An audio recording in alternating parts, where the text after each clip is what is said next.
Greetings, dear ones. I'm Kryon of Magnetic Service. I promised a parable, and yet again the parable will feature the character named Woe. And if you've not heard of this before, woe is every human. Woe really is not a gender. Woe is a woe man. And in that we will call him a he because it makes sense in your language to do so. But this is for all of you. In some ways it's a story that some of you will recognize, in some ways it isn't, because it's metaphoric. Now, dear ones, parables always have a message. Parables will always be metaphors of other things. Sometimes we'll explain them, sometimes we won't, but we want to as we go on this one. I'm going to give it a name. Woe and his backyard. Right away, you feel that perhaps the backyard isn't a backyard, and you'd be right. And in a moment, we'll tell you more. Woe had a backyard, and all through his life, it was so important to him. And like so many of you who had a backyard, you can remember, perhaps, if you lived there long enough, the things that took place in it that are part of your youth. You actually will remember it, perhaps, as you were small, and the things that were added to it, the things that stayed the same, the things, perhaps, that you counted on. The backyard, in this particular case, is your reality. It's you. It's how you think. It's how you do things. And of course, all of those are shaped when you're very young. And in Woe's case, he remembers so clearly the day that his father brought the tree. The tree was already pretty big. Dad brought a piece of equipment that now he knows is called a backhoe, dug a hole and put in the tree. And the whole reason for that was for Woe. The tree was put in when Woe was small. In fact, he was almost 5, but he remembers it. And his dad said, "This is going to be your tree house. And when you're a little older, Woe, we'll build it together, and you'll love it." And that's what happened. A number of years passed, and Woe watched that tree grow. And the branches could eventually then support himself, his father, other things, and they began their treehouse. The treehouse, dear ones, represents the childhood. In Woe's case, it was a good one, and he remembers it very, very vividly. But he remembers something else that he laughs about even to this day. When his father built the treehouse, very slowly, very methodically, very well, his father found 2 oil barrels, almost like trash cans that were open at the top, and he turned them upside down and put them next to the tree in order to support a part of the treehouse. Now, what's significant in the barrels was that through the years that followed, even into Woe's adulthood, the barrels stayed in the same place. And this was because they were ultimately functional. Even after the tree house was gone, they became a picnic table. You just put a piece of wood on them, and that's where you had your parties. Right next to the tree, that's where you wanted to sit for the shade. If you had a project in the backyard, if you wanted to build anything, the barrels supported the table for that. It was a project table. The barrels never moved. Interesting, some of the neighbors noticed that. They say, "Ever going to move those barrels, Woe?" And he said, "I don't think so." And the joke then becomes this. He said, "Someday we'll either have one of 2 things. Either the rapture will come or Woe will move the barrels." And it was a neighborhood joke. The barrels don't move. Dear ones, in your backyard, you got barrels. You never move them. You can't move them. You would never think of moving them because of the core truth. Question, did you put them there or did your dad? And that is a metaphor, because perhaps some of you don't have a dad, but you get it. I know you get it. What important person in your life put those things there that became ultimately stationary, that you won't move from, and you'll never move from, but you use it all the time because it works, and it works. That tree, it continued to grow. At the same time that it continued to grow, I'll tell you about the playhouse. Now, here's where we get gender specific. Woe got a tree house because that's what boys want, but he also got a playhouse. His father and his friends built him the playhouse. Now, if we looked at genders, if Woe is a woman growing up, then he's a small girl, and he wanted the playhouse. So we are honoring the idea of the gender here as well. The playhouse also representing the inner child, the places where the parties were given, where you played house, where you made meals that were pretend, where it was a fort, it was many things. It's where mom and dad would go to work and you would play in the playhouse. In the backyard. The backyard then becomes your childhood, your life, your belief system. And the tree, wow, it keeps growing, and that's what you hang on to, because there are certain things in life that you have to know are solid. And if they're not solid, dear ones, it's tough. You got to have something to hang on that you can count on. And Woe's tree was that. Long after the tree house went away, he was hanging on to that tree, and it grew and grew. Pretty soon, that tree was enormous. In fact, it was almost as big as the backyard itself. It was a canopy, like in a forest. It shaded the entire backyard. Woe would go into the backyard when he was an adult and grab his drink and his straw, and he'd sit there in his chair and he'd say, "This is good." And everything around him, and he'd reminisce and say, "Well, this is a good place. I love this tree. Thank you, Barrels, for being there. And the playhouse is, I can remember good things about my life." And then he reflected, well, yes, of course, there's the negative things. And he started listing some of those, and he said, I'll get through them because I'm a balanced person, but about the rats. And he says, we have rats, and of course, they're not from my yard, they come from the neighbor's yard. Now, I'm not going to tell the neighbor he has rats that are getting into my yard because I love my neighbor. There are certain things you don't tell your neighbor and your friends, and you don't tell them about your rats, you don't tell them how to raise their children, you just love them. So I'll deal with the rats as I can. It's a negative thing. They come, they go, I don't know how. They come over the fence. Now, the rats are, of course, the challenges in life. They're the things that you look at and you don't want to deal with, but you have to deal with, and you deal with them. Sometimes in some backyards, there are just too many rats. And that's when you go into dysfunction and stress, and that's when you go into poor health. But Woe, he had a good idea of life, and he dealt with the rats. Woe was balanced. He was a good Woe man. And then there was the snakes. Now, he didn't know how the snakes were getting in, but he understood that snakes could go under fences, and there weren't many, but when there were, he was afraid of the snakes. He didn't want any part of it. He'd go in the house and hide and call somebody else to get the snake.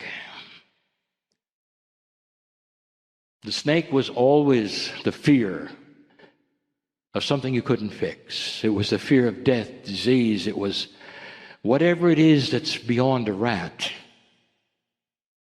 And Woe said, I deal with these things. I know how to deal with these things. We get rid of the snakes, and I return to a place where I can sit in the chair with my drink and sip it and say, I'm okay. I'm okay. And there it was, until a certain date. And then came the earthquake. Woe can remember sitting there sipping his drink. knowing that everything was just fine until the earthquake, and it rumbled and it swayed, and he felt that tree crack. A branch or two had come down. The playhouse was listing.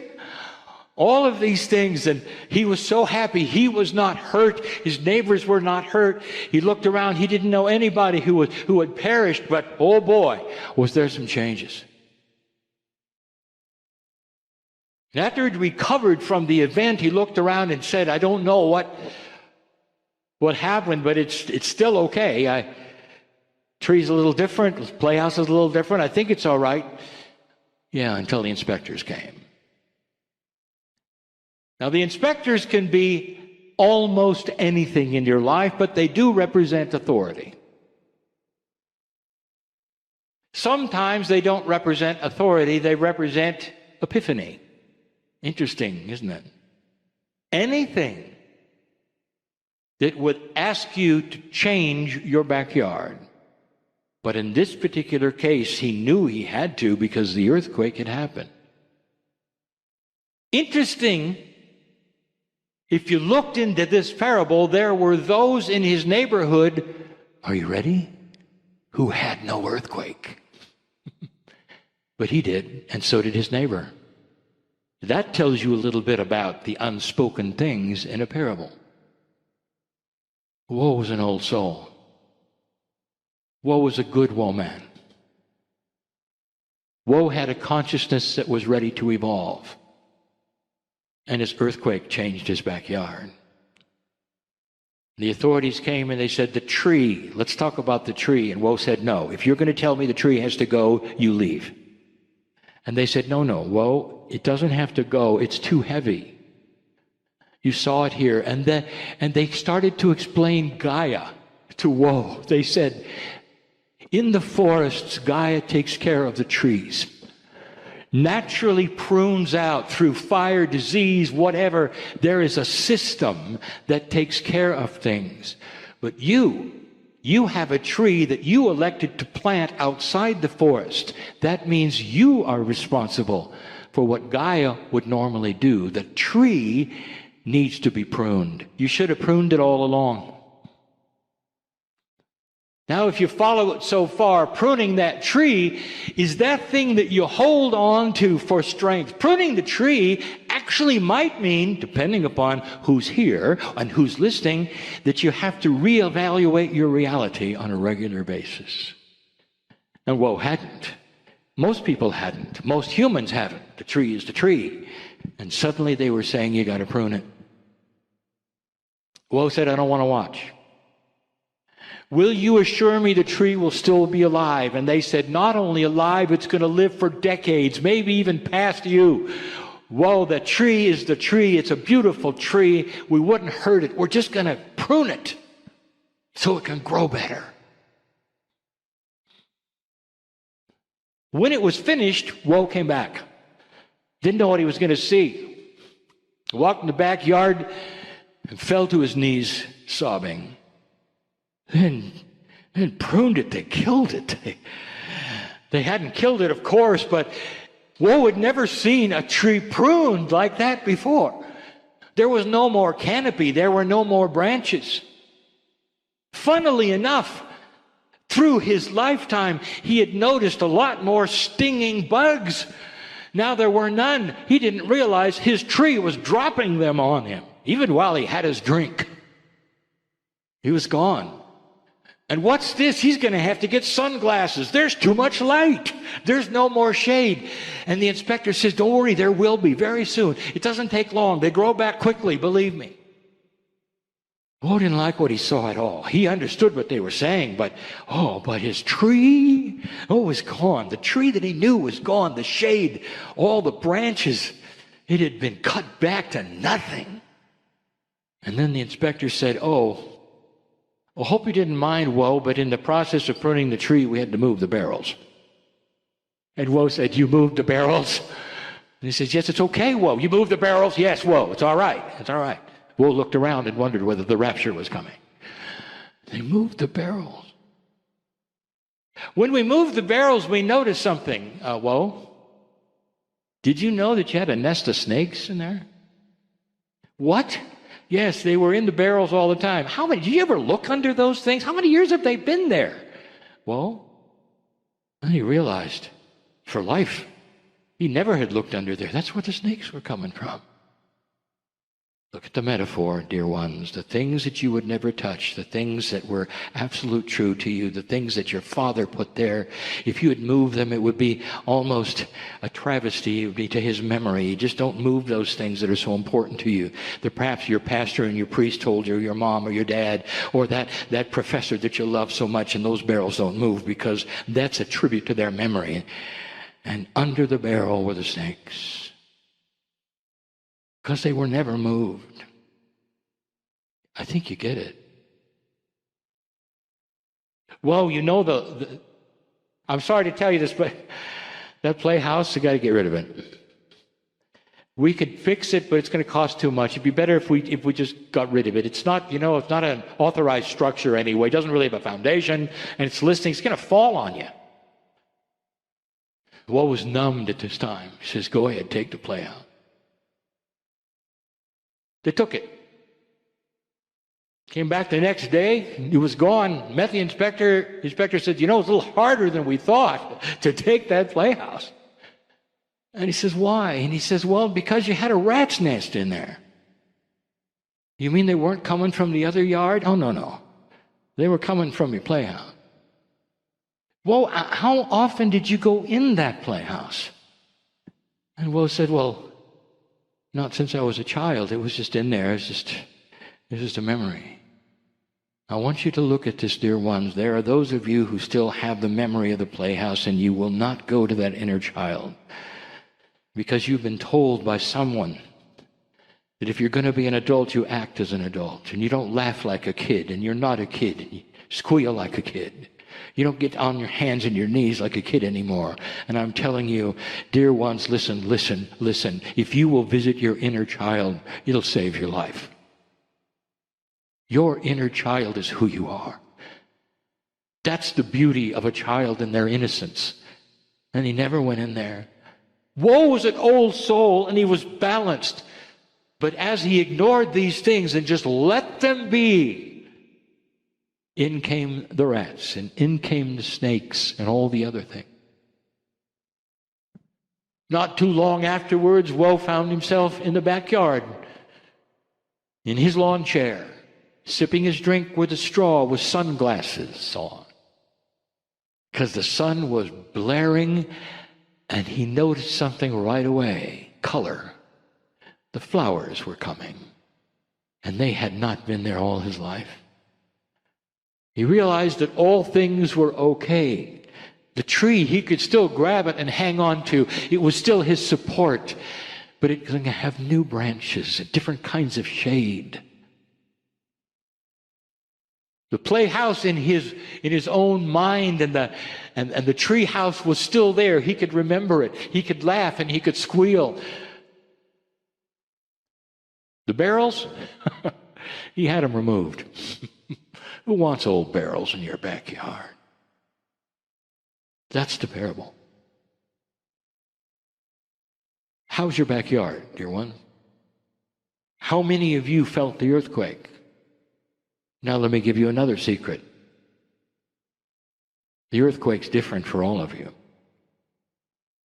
It was yesterday, it was 2012, perhaps it's tomorrow. Something that shakes the foundation of your belief, and it doesn't have to be negative. You could leave this place and understand all of this. Before you go to bed tonight, you could have an epiphany of saying, I recognize my backyard, and it's not pretty. I don't want an earthquake. I just want a new tree. And this would be the wise old soul who says, you don't have to take me to zero for me to get it. And then there will be others who will have issues in their life that will take them to a place where you have to face things you didn't want to face. And you'll cry out to God and that, what have you done? What's wrong? What have I done? Why am I here? Why is this happening to me? I'm speaking to somebody in the audience. I'm a good person. I'm a good old soul. I believe in these things. Why is this happening to me? And the answer is because you're stubborn, and you know it. And you're going to go through this, and you're going to come out the other side with light. And the tree will be pruned, but it won't kill it. And you'll know what I'm talking about, dear one. This is how you are. Every human, absolutely elegantly different in every single way. But all of you have a backyard. Ponder these things in the light of the changes on the planet and the changes that may have to occur in your consciousness and even what you believe when I ask, who are you? Back to the message of this morning. When you start to analyze who you might be on this planet and what you might be here for.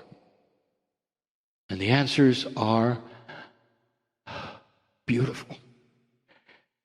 There's majesty in the answers. There's magnificence in all of the realizations when you start answering one by one. This is the message of Kryon and has been for 30 years. We just tell it different every time. And so it is. Greetings, dear ones. I am Kryon of Magnetic Service.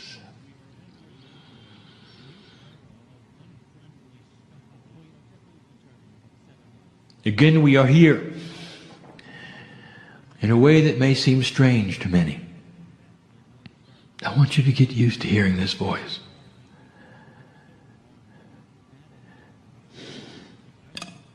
I want you to understand the reality that is here. You would ask yourself, human being, is this real? You might say, Kryon, I'm having a hard time believing. Believing that you're really channeling and that the voice comes from the other side of the veil. It's so difficult. If that's what you're saying today, human being, I will say, blessed are you. For these are honest words coming from one who is struggling to work out of the three-dimensional box.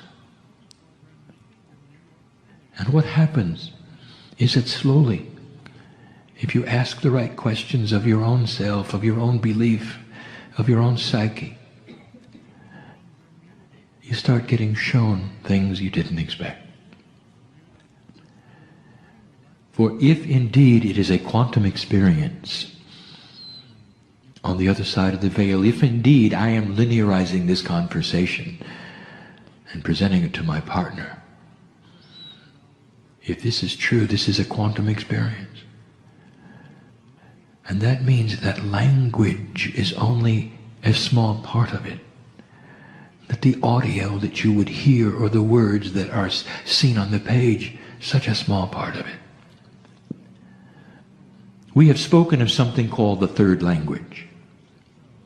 This third language, identified some time ago, is not a language in linearity, which is the third one.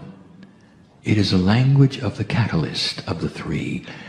We use the three in numerology to represent a catalytic action number.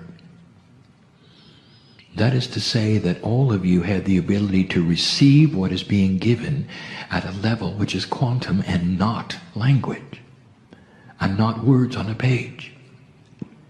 Even the reader of this particular message can ask for a quantum experience and be in the session with those who are in the session.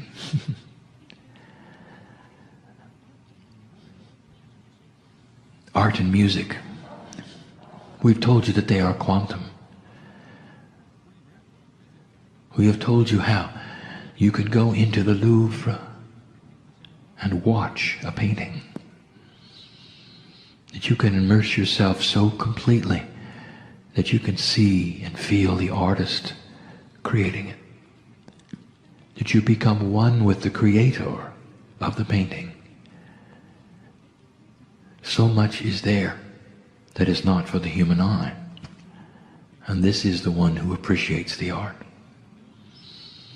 Music touches your very soul. All of the notes playing together in unison, in harmony. It is one of the only arts where all of that can be presented together and there's no limit to the number of musicians on a stage. But you can't do that with speech, can you?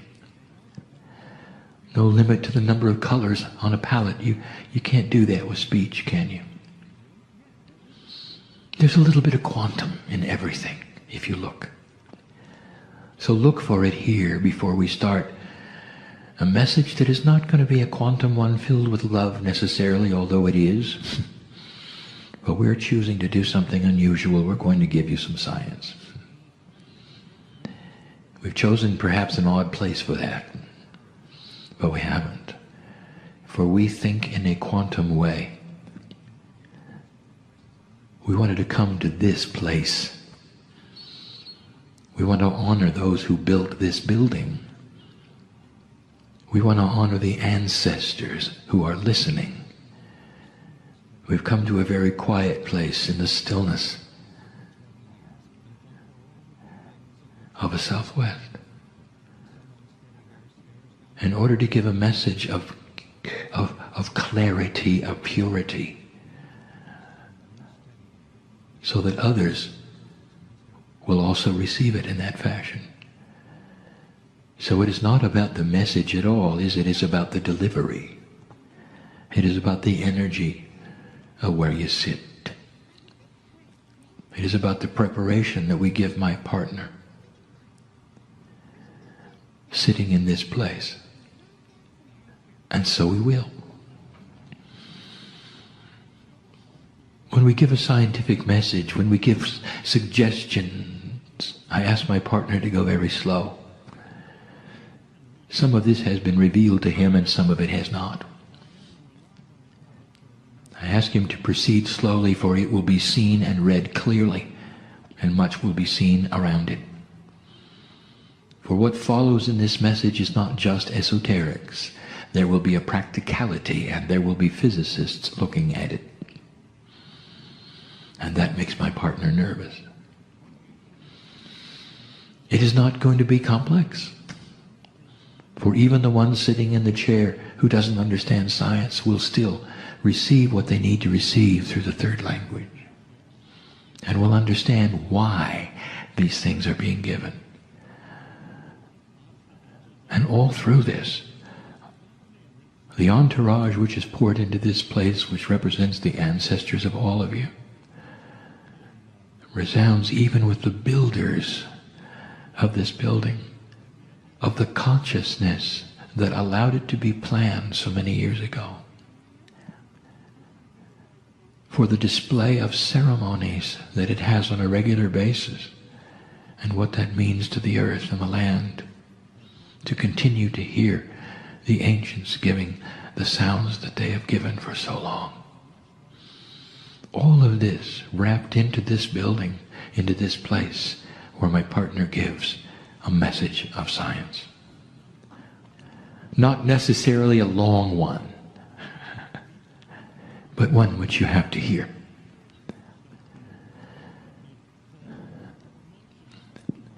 It's about the environment. And let us start with assurance.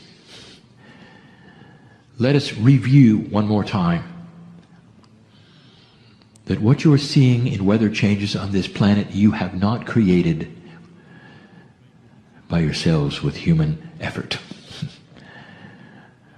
What you have called global warming is not global warming at all. And I say it again, it is part of a cycle that always was. The North Pole has melted several times and come back several times. It is a waxing and waning. The water evaporation cycle, it has been here before. It is here sooner than expected, and that is alarming. If you were to ask Gaia, the actual energy of Gaia right now, to come into this place, Gaia would give this message: humans have not caused this. Could it be any clearer? And I give you this information so there would be no alarm sounded of things that you would have to change drastically and dramatically. Now, At the same time I would say that, I would say this: there is a mandate to change your energy. What you put into the air is significant, for it is a hazard to your health. What you put into the air hurts humanity, not necessarily Gaia. Gaia is more resilient than you think. Gaia adjusts in ways you don't expect. Gaia takes care of Gaia. Clean up the air, and you will live longer.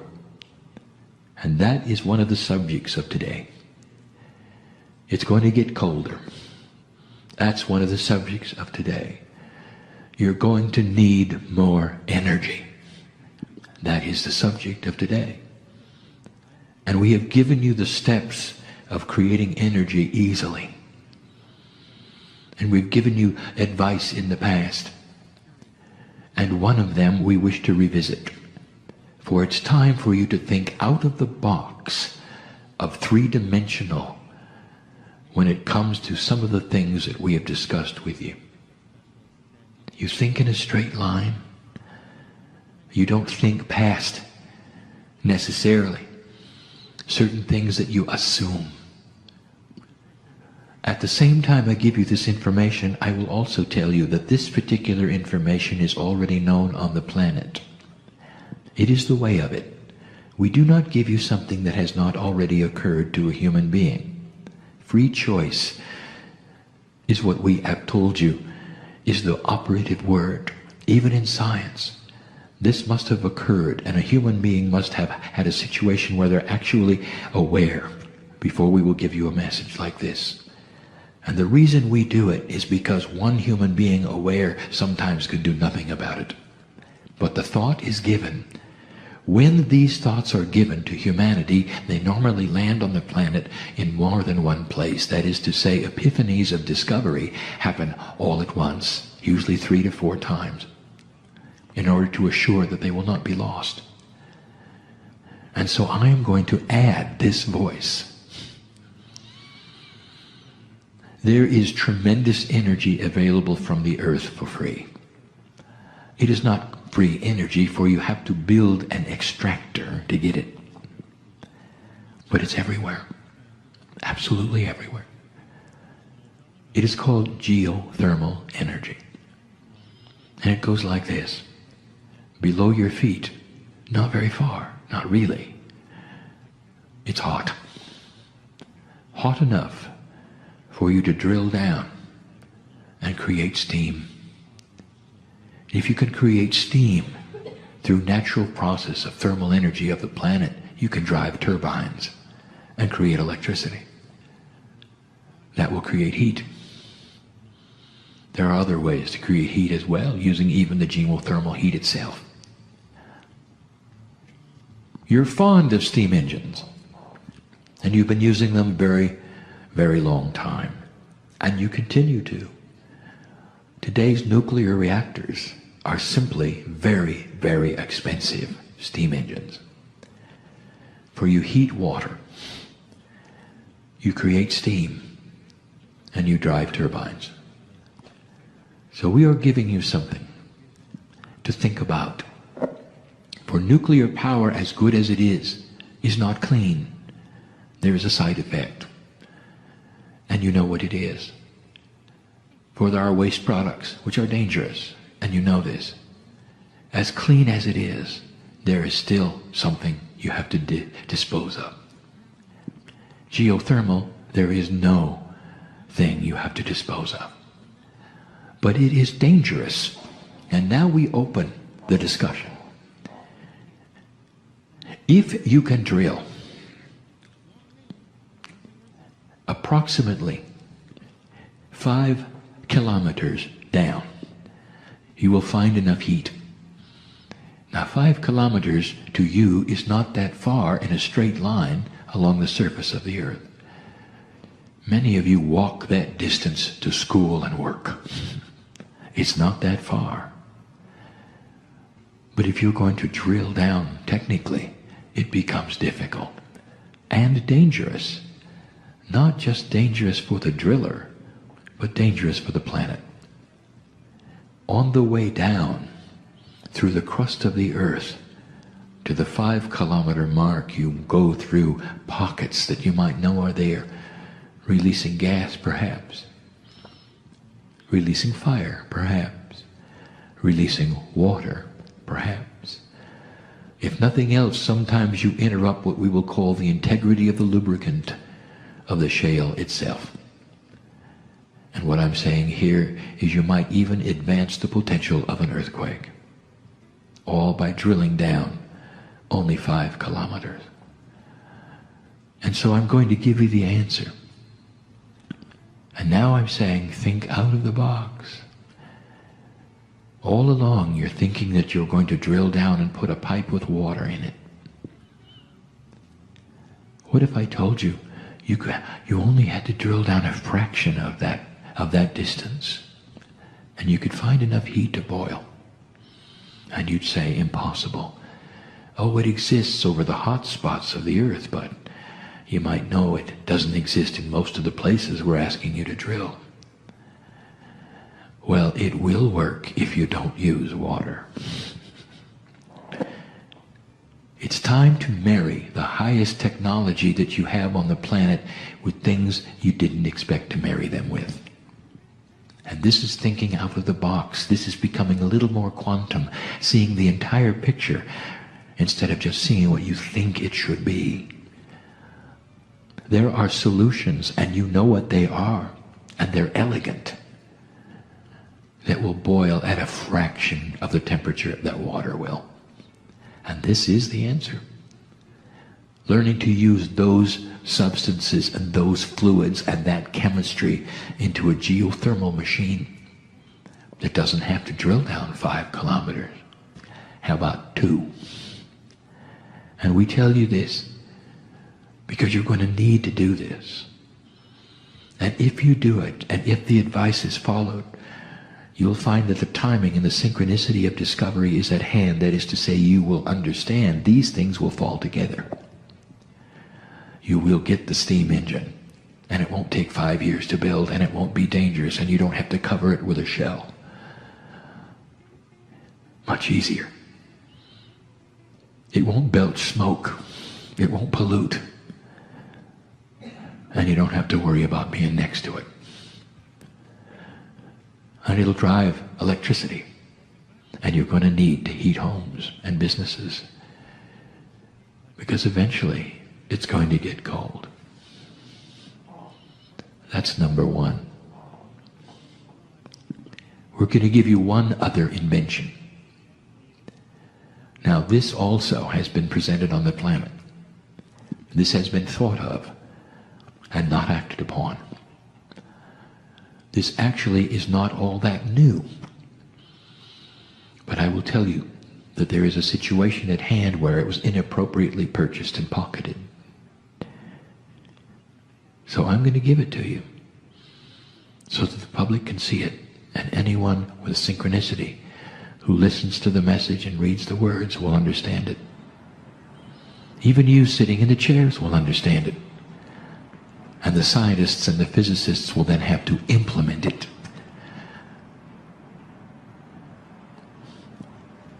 The resource that this planet is going to need the most,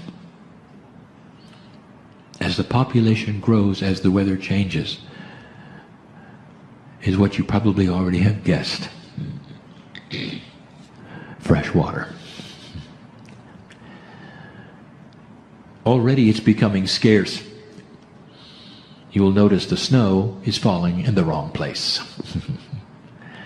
The reservoirs are built for the old energy with the old weather. The aqueducts are built for the old energy and the old weather, and all the snow is falling in the places that are not obtainable for fresh water, and that will be the way of it. As the populations grow, scarce it becomes. And there is one answer. It is a profound way, when the earth is mostly water, to use the sea and the ocean. The ocean, of course, is not fresh water. And so you have to ask how to extract the salt. desalinization exists today in a very inefficient way. Large amounts of water have to go into vats of containment and sit there, or large amounts of energy are used to heat the water. In various ways, various attributes, various systems, some of them steam, some of them not, all requiring heat to take out the salt. It takes a long time. It's expensive. It's not efficient. It is not tenable to desalinate for an entire city. Only in places that simply have no fresh water at all is it used. So inefficient is it. Now I'm asking you to think out of the box, and I'm going to give you the answer. My partner, I want you to go slow here. Most of the cities on earth, of all of the countries on earth, the largest ones are on the coasts near the water. This is because over time, those coastal areas were the places where trade could happen with ships and ports. And so you end up with the largest cities being on the ocean. It's a good place to start, is it not? To give water for them from the source which they can simply look at and use. The answer is not that difficult, but it requires something that has not been thought of, really. The highest technology you have today has to do with the smallest of the small. You call it nanotechnology. That which is extremely small, even taking form as what you would call robots, that could be inserted even into the bloodstream, perhaps even to seek out and kill disease. That's how small the nanoparticles are. You're making them intelligent through chemistry, through logic, through electronics, and cleverly you find that they can do many things. Now I'm going to give you a task. You're going to build a desalinization plant where the water never stops flowing, where it can be treated and salt can be removed and a byproduct created that you had no idea about. It never has to rest. It never has to be cooked. There is no heat involved at all. It goes in one end and comes out the other in a steady flow. In one end it's salty, in the other end it's fresh, ready then for purification. And here is the answer. Through nanotechnology, in the first stages of the system with the water flowing, you release enough nanotechnology robots that are assigned to find the salt and attach themselves to it. Except there is a caveat, and that every single robot is magnetic. I am the magnetic master, after all. All of the salt then becomes magnetic. It's not that hard. You have the chemistry for it. You have the nanotechnology. Think out of the box. Think out of the box. Chemist, physicist, you can do it. On to the next stage, flowing into the next part, tremendous, huge electromagnets, pulling the salt out of the water completely and totally because the salt is magnetic. Out it goes. Oversimplified, perhaps, but this is the way of it. No heat involved. Now, the byproduct? You won't believe it. Oh, and it will be controversial when you discover it. Magnetic fields applied to water often creates water that is quite healing. Do you see where this is going? What a device that might be. It will be quantum, you know, because it uses magnetics. And this is what we wanted to give you today. This is what we wanted to have recorded today. In this way, that you might hear it. There is so much more.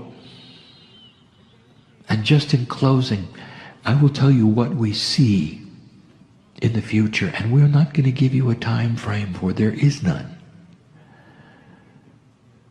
This information I'm about to give you can be 2 generations away, maybe 3. But it all has to do with quantum invention. Physicists, listen, I'm going to give you something you already know is possible. It is another field of science. It flies in the face of everything 3-dimensional you've ever learned. Humans are funny. Even in the highest math and geometry you have, everything is defined in a straight line. Everything defined in a straight line. A circle is an infinite number of straight lines. That's funny. It's almost as though a circle didn't exist in nature, and the human has to straight line it for it to exist. Interesting, isn't it? I'm just giving you the bias. Bubbles have always been around. They're beautiful, you know. They're natural, you know. The circle is a natural occurring event in space as well. What you don't know, and you may suspect, gravity and magnetism all bend. They don't go straight. They never have. What about light? It doesn't either, when affected by the other 2. That ought to tell you something. Nothing is really a straight line at all. The only straight lines around are in the brains of the humans.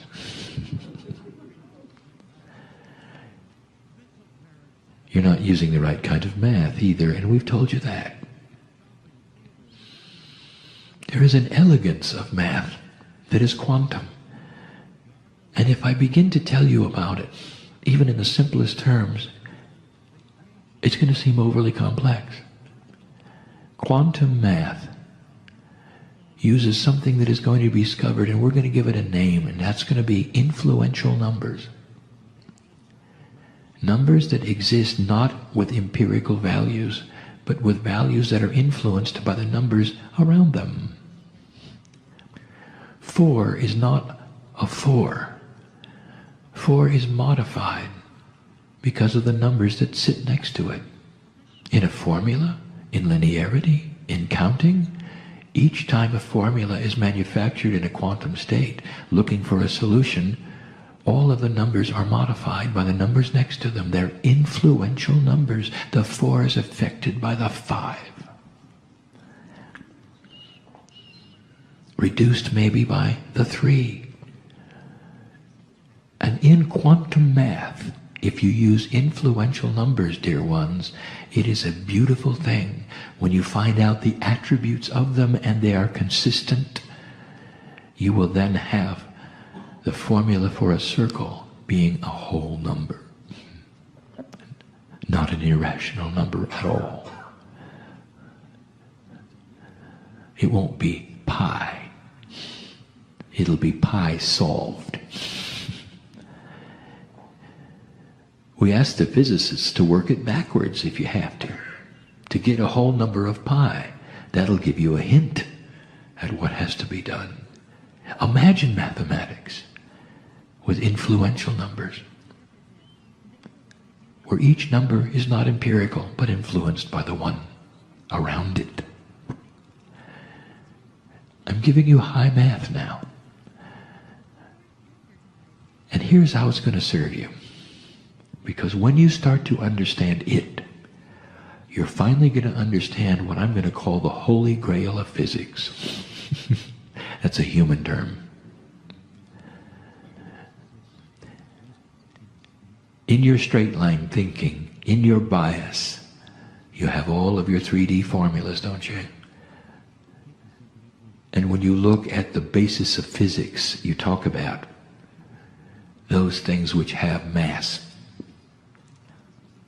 And in those things which have mass, you've even figured out atomic structure and density.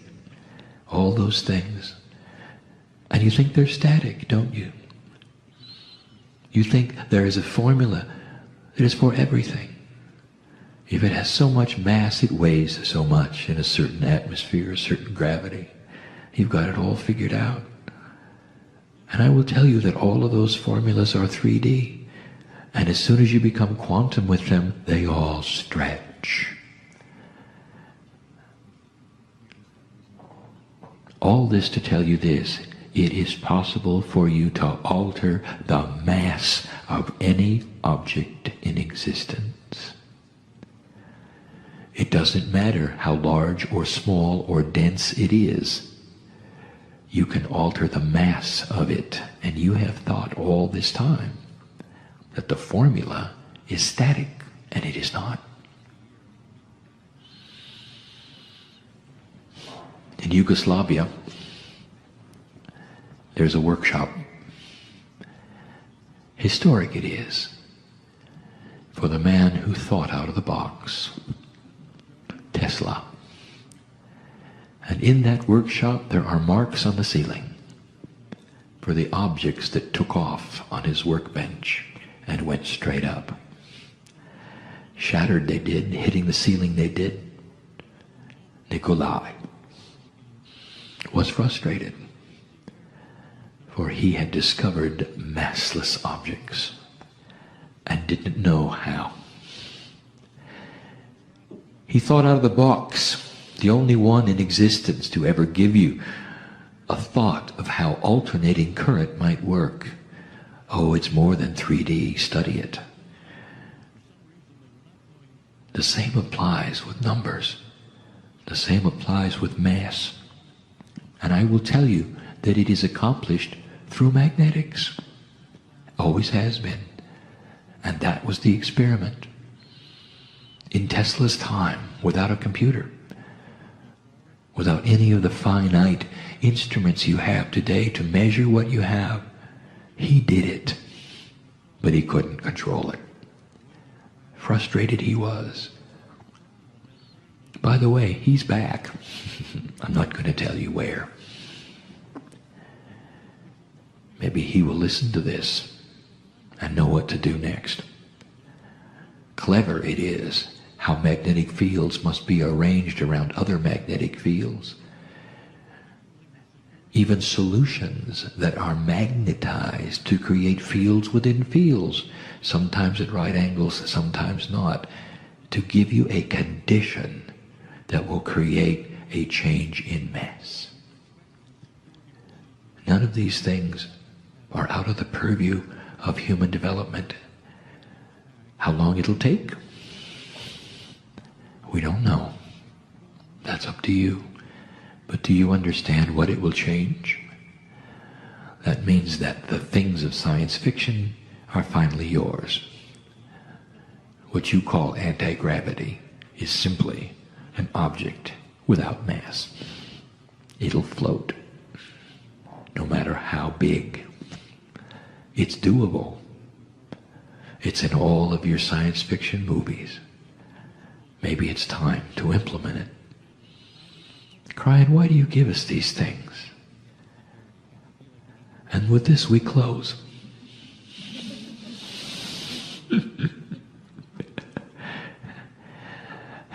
We want you to stay here.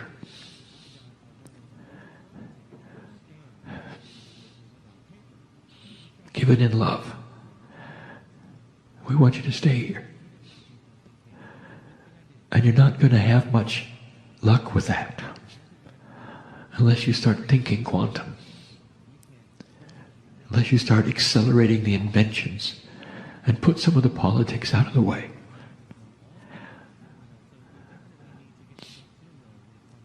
For the countries which must do this are the ones that have the highest technical abilities. And they also have the highest influential structures that are in the way of it all. It is time for the population to understand this and turn the physicists loose and not strap them with those things that are difficult with burdens. And maybe you don't know what I speak of, but they do. Because we want you to stay. In the process, there will be life extension. In the process, there will be epiphanies. In the process, you might even find that this message was accurate and true. And then you've got a puzzle, don't you? Physicists, if you're listening to this, you've got a puzzle. Because who is it who is speaking from the other side of the veil, giving you information that is true and real and scientific? At some level, you're going to have to say, it's the piece of you. At some level, you're going to have to admit that the spiritual and the sciences have lied, and that the creative energy that created the earth and the magnetics and the gravity and all of the things you study is a piece of you. And maybe then you'll open up, and the things that you wish to have invented, all you have to do is open the box, because you already were there and you helped in their creation. How about that one? It all has to do with the puzzle. Is this real or not? Is Kryon real or not? Is love real or not? Well, some of you know, because you've sat in the presence of the Creator today, who loves you. This family on my side of the veil loves you. It's a wonderful Valentine message, isn't it? And so we say to you, dear ones, all of you, that all of the things that we talk about, whether they're scientific, whether they have to do with your Akash or your soul, the higher self, all of those things, there's only one purpose. To make the life you are living on this planet easier. For you to discover the compassion that is the glue that puts you together. That changes the earth itself. For the shift is upon you. And that which you call the 2012 energy is here. Let this be what it is supposed to be. A high time of consciousness, of scientific evolution with integrity, with an economy that is a re-emergent one with integrity, with government that slowly changes with integrity, things that you would never put together that in the past were oxymorons.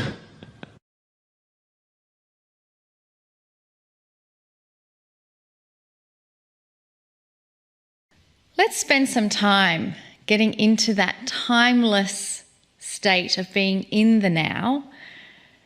And the easiest way to do that is to just quieten our mind for a moment. And I invite you to close your eyes and let any thoughts you have floating around in that beautiful brain of yours just dissolve away.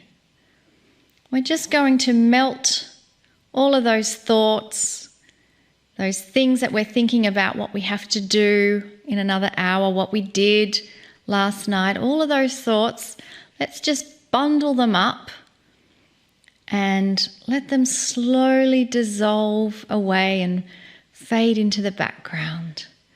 We can pick them up in a minute or two, but for now, we just want to have everything dissolve away, emptying out all our cares, all our worries, tuning in to this now moment.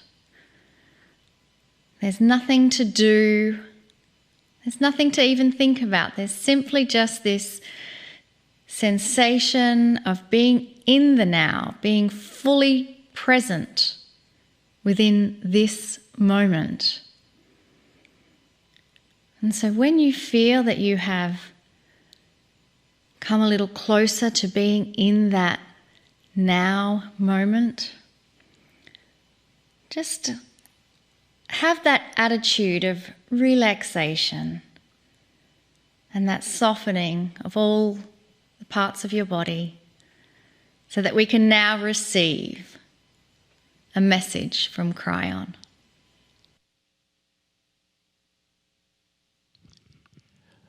Greetings, dear ones. I am Kryon of Magnetic Service.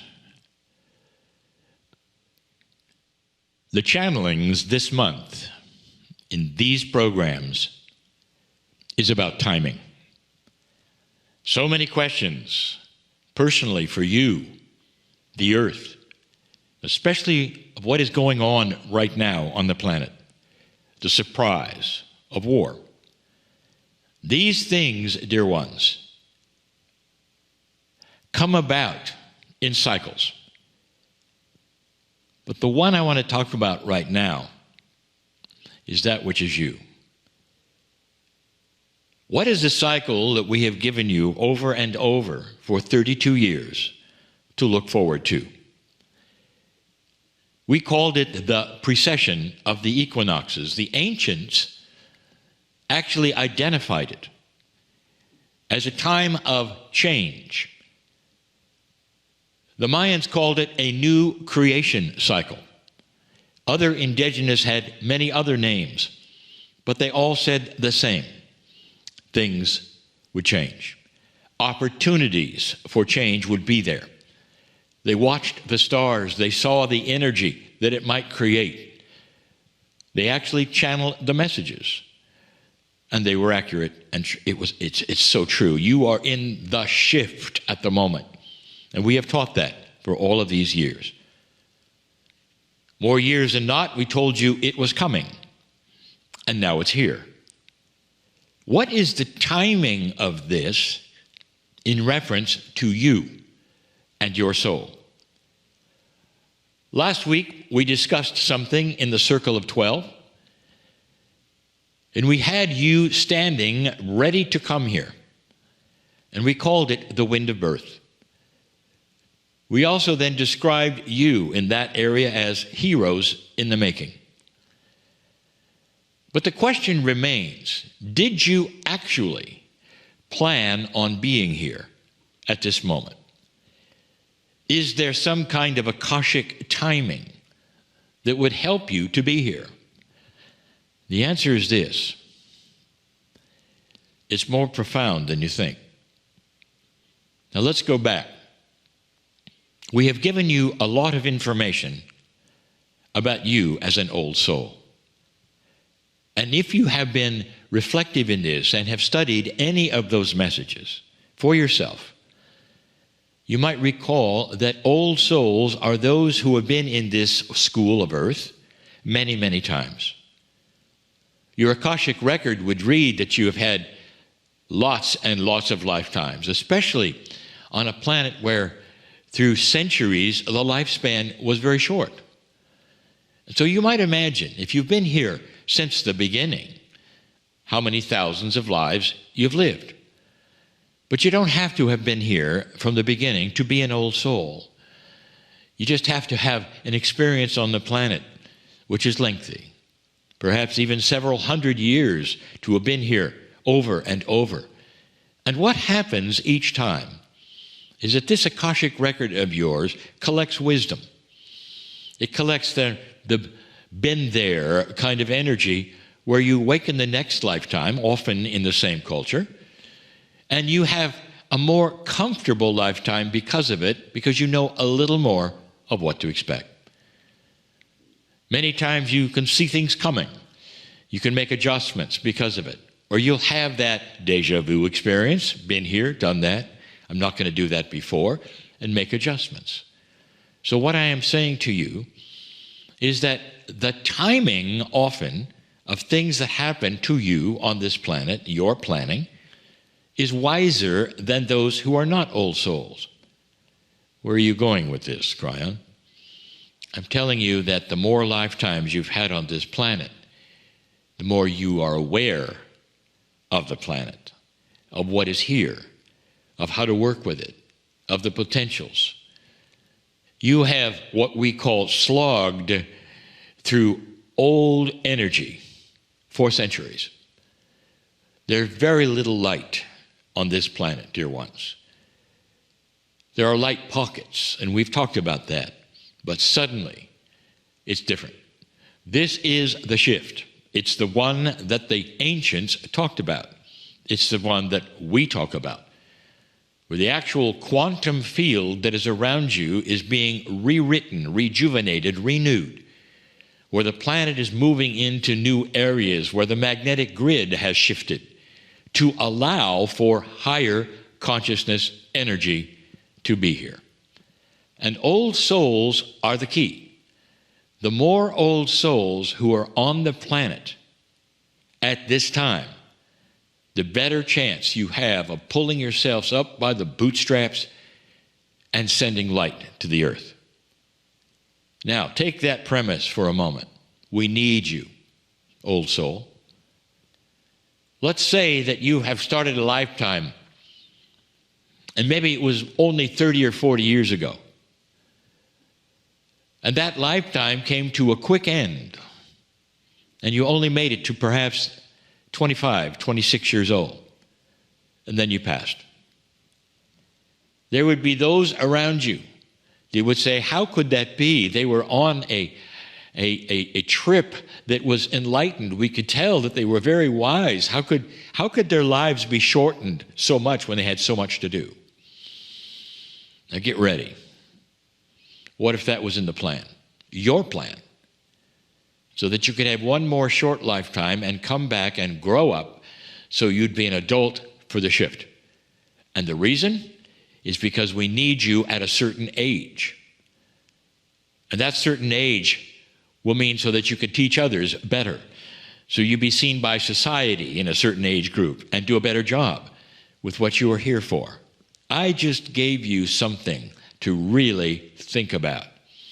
Reasoning behind early death, where we need the old soul, or you see it as a need for you to terminate the current lifetime, come back fresh, young, filled with the energy that you need to save this planet and send it light that you would not have had you not passed. Did you get that? Timing. Here's the statement today about timing. You are here on purpose now. You planned it at the age you are, doing what you're doing. This has all been in what we would call the plan that you set here. And the plan isn't for your life. The plan was for your lives. On the other side of the veil, you have the mind of God. You can see the wisdom. You can even understand and weigh the grief of others when you passed early against what you might do when you return. The lights that you might carry, that you didn't carry or had a hard time carrying when you were here in the last lifetime that terminated early, you would pick up completely with the wisdom and make a far grander impact right now on this planet during this shift than you could otherwise. Let me tell you something to think about and ponder. Many of you have done that. Many of you. So that you would arrive at the right time, at the right place, in the right culture, to be here right now, to send compassion and light to this planet so that it will do things it never would have done in the old energy, and you're seeing some of them. The reactions, perhaps, to the dark energy that shows its head right now, shows itself right now. What's the world's reaction to what's going on right this moment? Have you ever seen anything like that before? And the answer is no. Do you think that the darker energies are surprised? And the answer is yes. But they will struggle and fight and push against the light for a very long time. Your light will win. And we've told you this. You've already seen a piece of this happen. We've also told you 2 steps forward, 1 step back. But here it is, so you can see what happens when the darkness starts to push against something it never expected. A time when the earth would not be dark. A time when light would start to occur, and wisdom, compassion, and kindness would start to be part of a love agenda, I'll call it, that this planet is bound for, is awakening to. Timing? You are not here by accident. And if you think you are, I want you to give it a second thought. You're here by design, and you're not here to suffer. You're here to be healthy, and that is why I ask for this program to exist and continue existing, so that you will be able to hear so many human beings that are invested in you and your health, to helping you, to healing you. So many different methods, so many different ways, because there are so many of you who have different methods and different ways and different minds. You're not here by accident. You planned this. So, old soul, if you are in my hearing range right now, I'll tell you this. Go do what you do.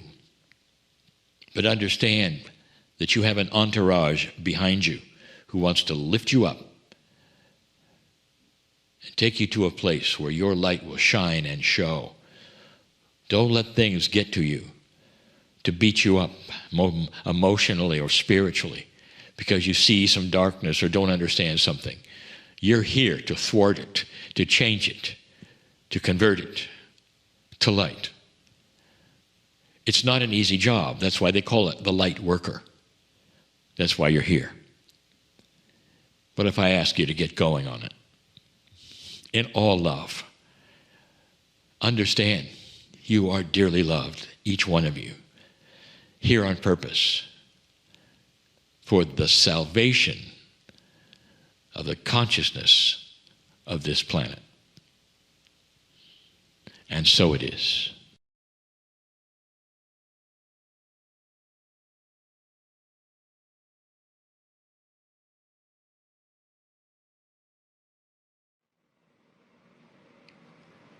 Greetings, dear ones. I'm Kryon of Magnetic Service.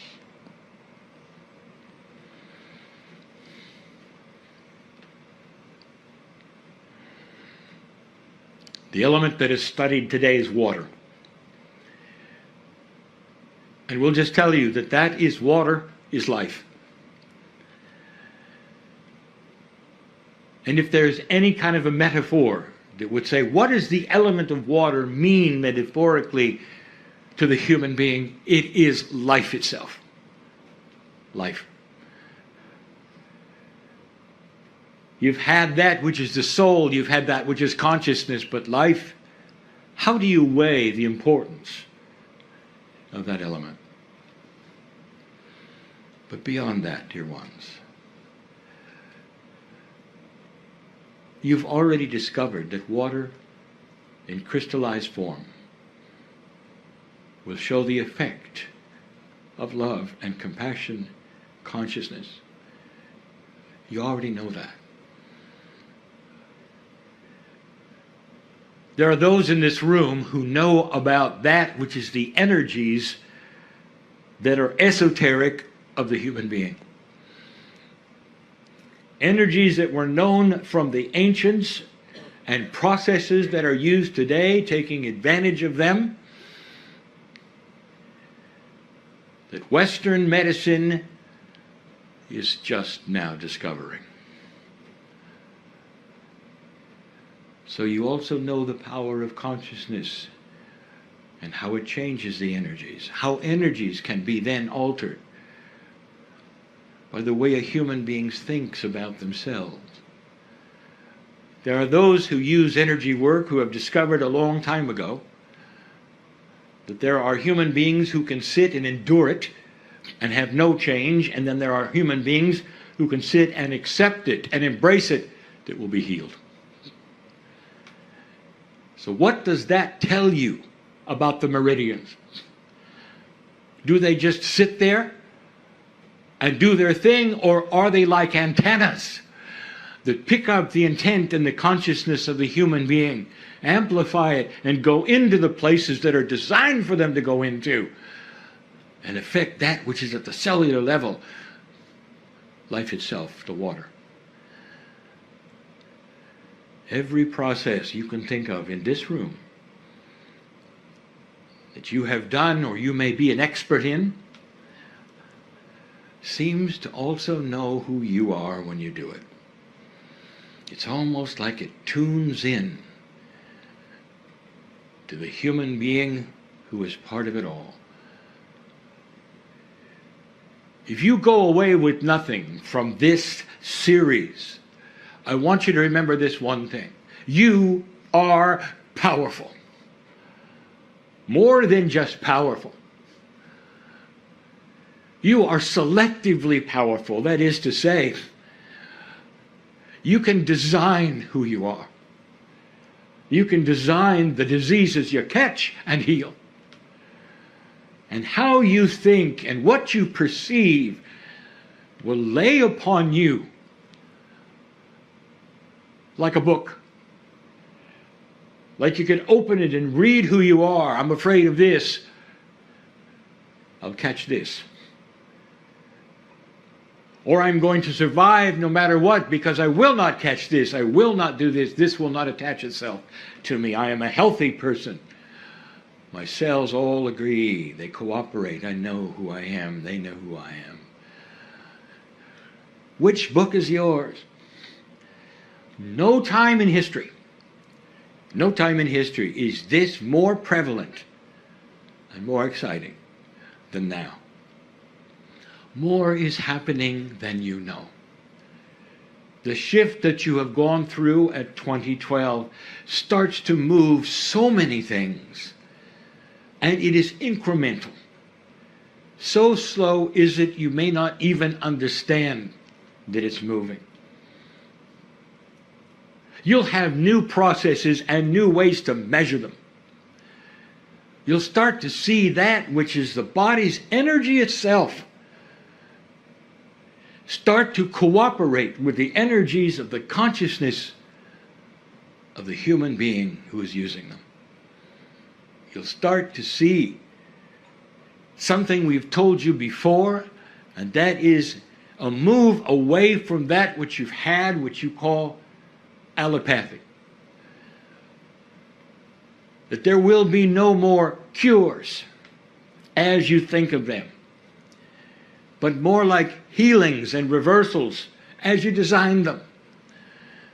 Instead of taking a pill that then is going to change some chemistry and at the same time perhaps have side effects, there's going to be a purity of consciousness imbued into whatever device you think, if any at all, put inside the human being, esoterically perhaps with consciousness or otherwise,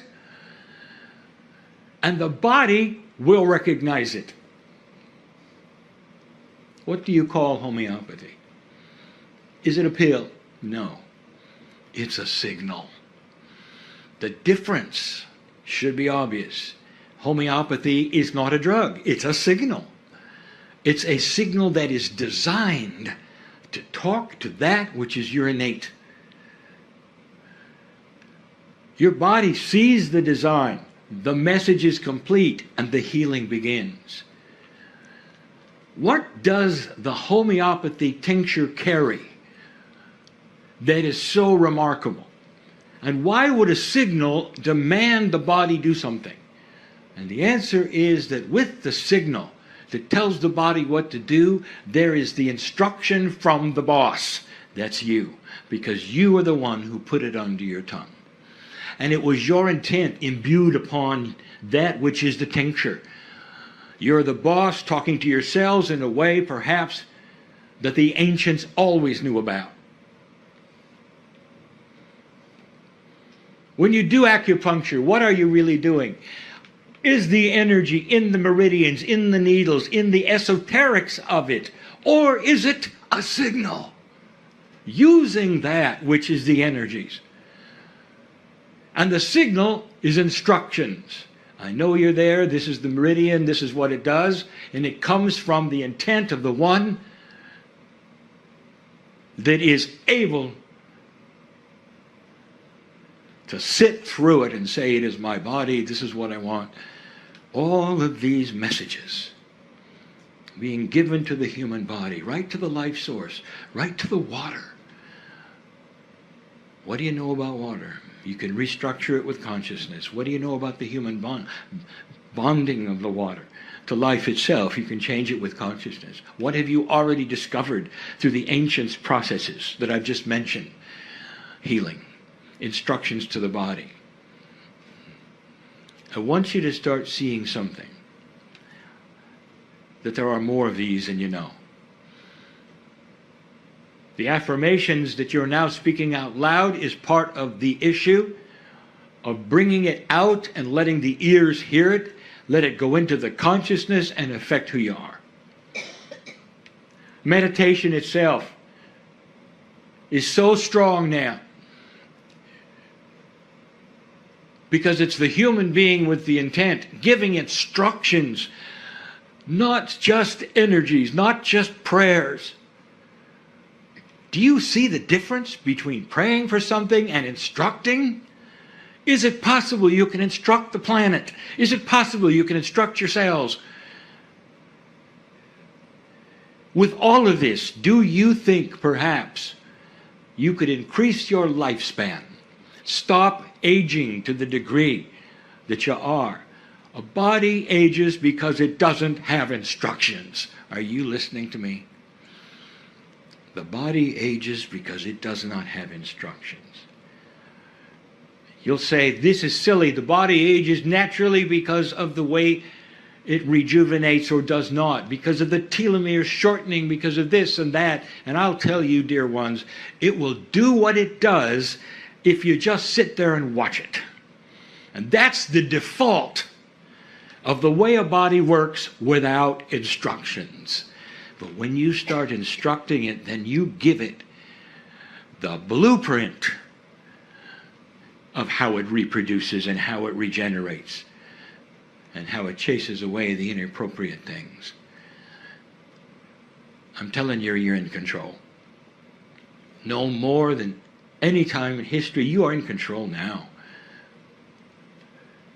It's a greater way than you think. There's more going to be given. But I'll tell you this. I want you to look to the ancients and your ancestors. They had things that you've thrown away. Wisdom that you do not necessarily want to look up and read. Ways of getting along. Old adages and sayings that are so profound that you've cast away on the floor. Ceremonies that worked because the ones who did the ceremony were of like mind and understood what they were doing. Kryon, are you saying we should do ceremony? Yes, you should do it in your own way, in a modern way perhaps, maybe even at the office. Do you think something like that is possible? And the answer is yes. When human beings discover something that works, they'll do it and ask questions later. This is what's happening. This is what's going on. Compassion in the workplace. This is what's going on in so many places around this planet that is unreported, that you don't know about. It will be years before the news will ever pick that story up. Not enough drama, you'd say. And yet it is the most dramatic thing that's happening on this planet.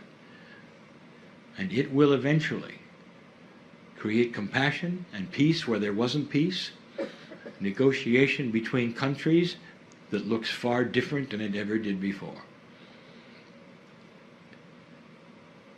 That's coming. And for now, we say to you, dear ones, that you are needed to remain peaceful for what you see, to be better knowing and have better knowingness and consciousness and things that would frighten other people, and you know better. And you would say, this is not what it seems. Be peaceful. For your balance will then affect the others around you. And then in the end, they will come to you and say, you were right. Perhaps I should listen more. Perhaps I should look up that which is my ancestry and listen to them more. Perhaps I had to research what they believed and listen to that more.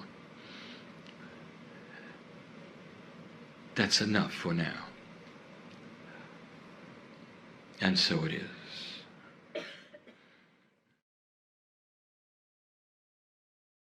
Of magnetic service. You study air, the fourth element. Here's another element which seems to be invisible. You can see it clearly. The wind carries it. It is the wind. But in general, it is something that is precious to you. You need it for life. Even more than water. You need it constantly, every moment. And there's an alliance in air with Gaia. If you would look at the metaphor in the human body, what would air be to you in this esoteric metaphor? Let's call it your silent life friend. Something that is invisible, something you take for granted, something you need every moment of every day. And when it's gone, you're aware of it, and you cannot survive. My partner today speaks of things that are hidden. They are hidden in history. And the more you learn about them, the more you know about the magnificence of not only yourselves, but of your ancestry. We told you that on this planet today, that the wisdom keepers, which I will say are the ancients with a capital A, they have that which is missing in the Western world. They carry the wisdom from the past. And the indigenous know it. And that is why the indigenous honor the ancestors, listen to the ancestors, and have stories passed down from them that they continue to teach to their children. It's a wise culture that will take the ancients and make it a part of the teaching of the little ones. And that is not what you've done. What if you could extend this? Who were the ancients before the ancients? And that is the study of the stars. The ones in the galaxy before you. Is it possible that their wisdom is also in you? And then you'd have to ask the question, well, where did you really come from? Is it possible that you, as a human soul, are an extension of what has been before Earth had life?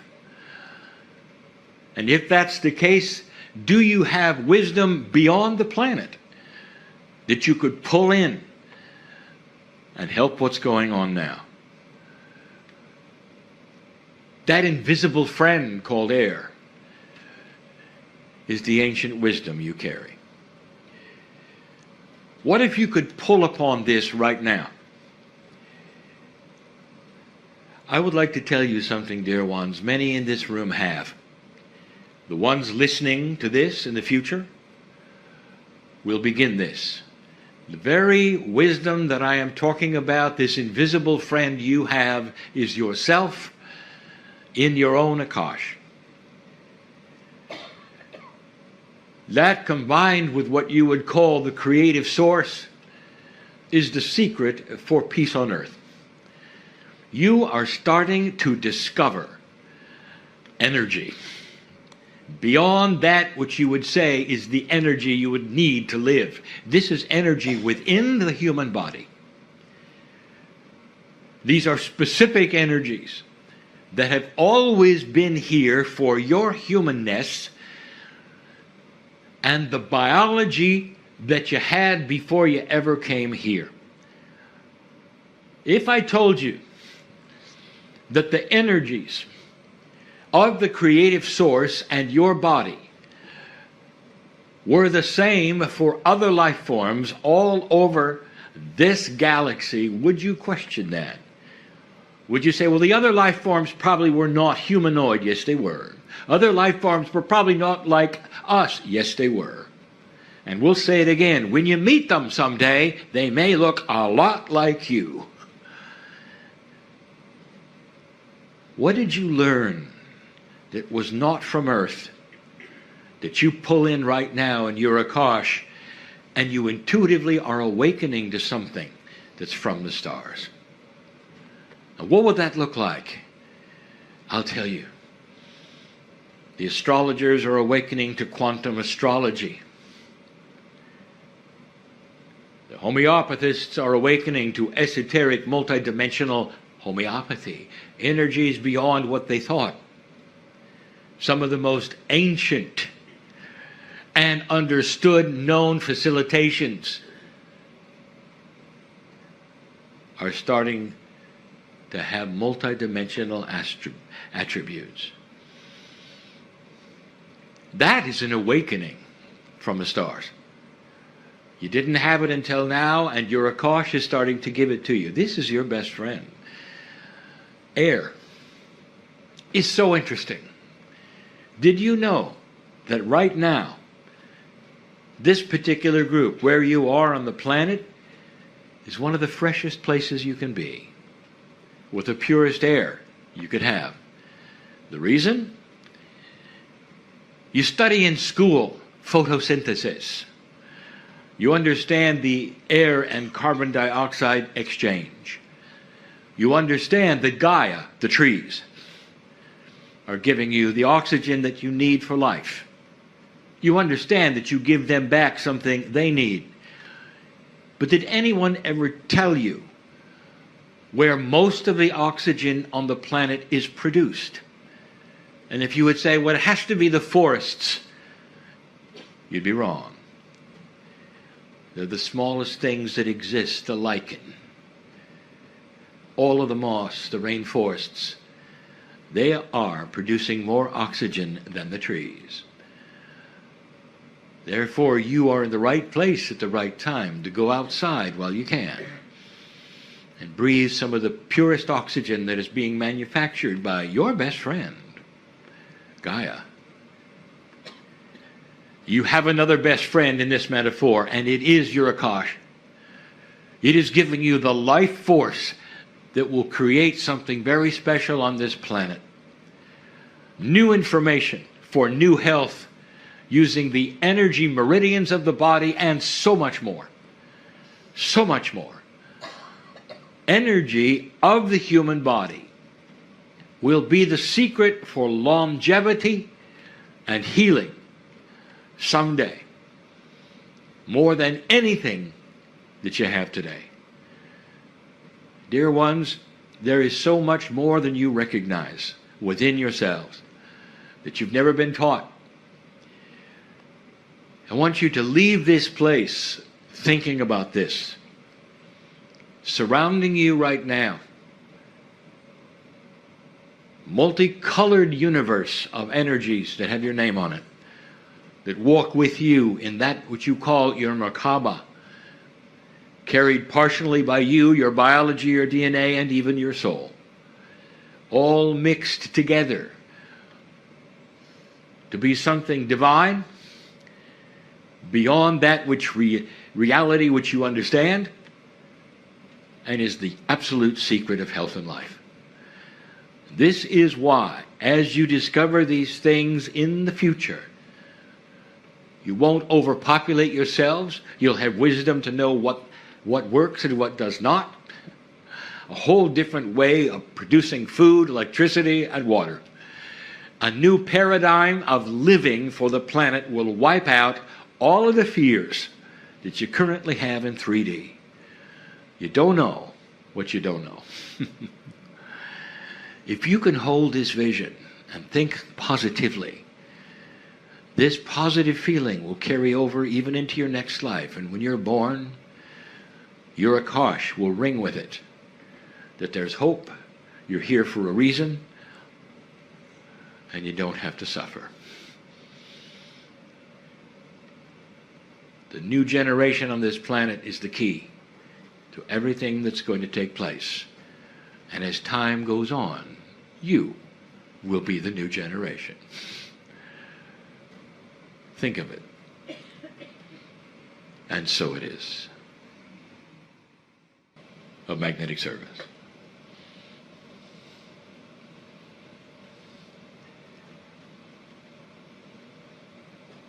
There are so many lessons that human beings could learn that are so beautiful and benevolent and awakening. And they are unique to each of you.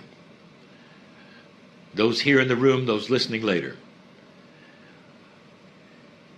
They must be learned in a way that is appropriate for each and every life. There is no one grand lesson that everyone has to gather around and learn together. Instead, what happens is groups participate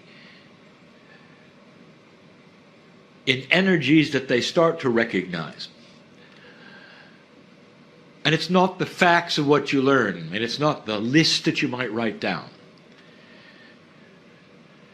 What you sense that puts you together into a cohesive unit is the attributes of love. And you feel safe and you recognize it. And that is the communication between light workers. Not that which you would call a belief system. I would like to say, stop calling it a system. Is love a system? And the answer is no. Is compassion a system? And the answer is no. Then your relationship to the Creator is not a system. It just is. But others will recognize the same energy that you do. Not in a system, but in that compassionate energy that surrounds all of you. It makes you a better person because you are compassionate and loving to yourself, than to others. It changes all of the attributes of your expectations, but it's got to start at home. It has to start that place that you call you. And you've heard it over and over, forgiveness of self. It's not really forgiveness. It's an awareness of who you are and what you may not have to forgive. It's an awareness, again, of being born magnificent. And no matter who you thought you were, that is who you were as a child. That's what the child thought until they grew up and understood everything about compassion and love. The God that created you is you. I'll say it again. Made in His image is a phrase that so many have used in the past to describe the divinity in a human being. And the image is not the image of a prophet or the image of the face of God. It's the image of compassion. It is love. Made in His image means you are a piece of the Creator. The image of the Creator is inside you. That's magnificent. That's the engine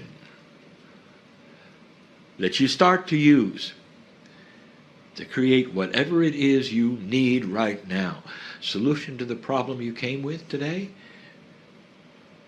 The engine is there. Solution to the health issues you have? The engine is there. We told you the last time we met. How are you going to instruct the engine to then drive forward and eliminate these things that you don't necessarily need to have, that are inappropriate to your life at this time, dear light worker? Do you feel that your life is limited? Do you feel that perhaps it's going to be over soon?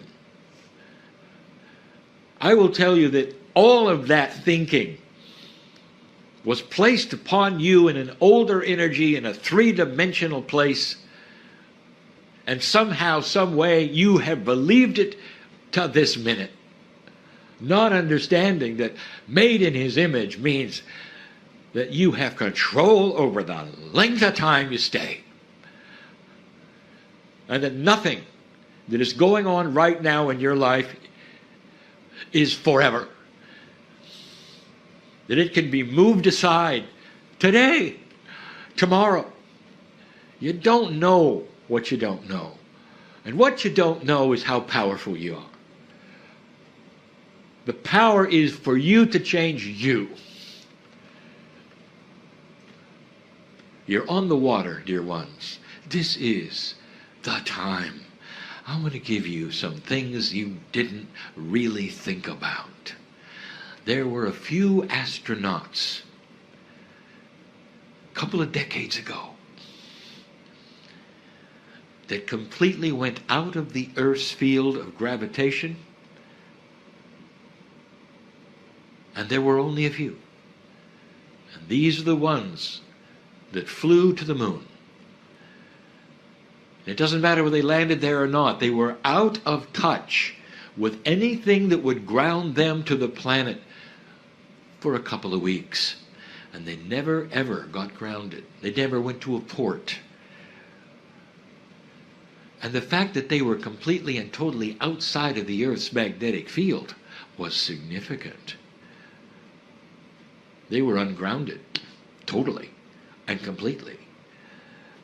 Now I want you to study a little bit of what happened to those men.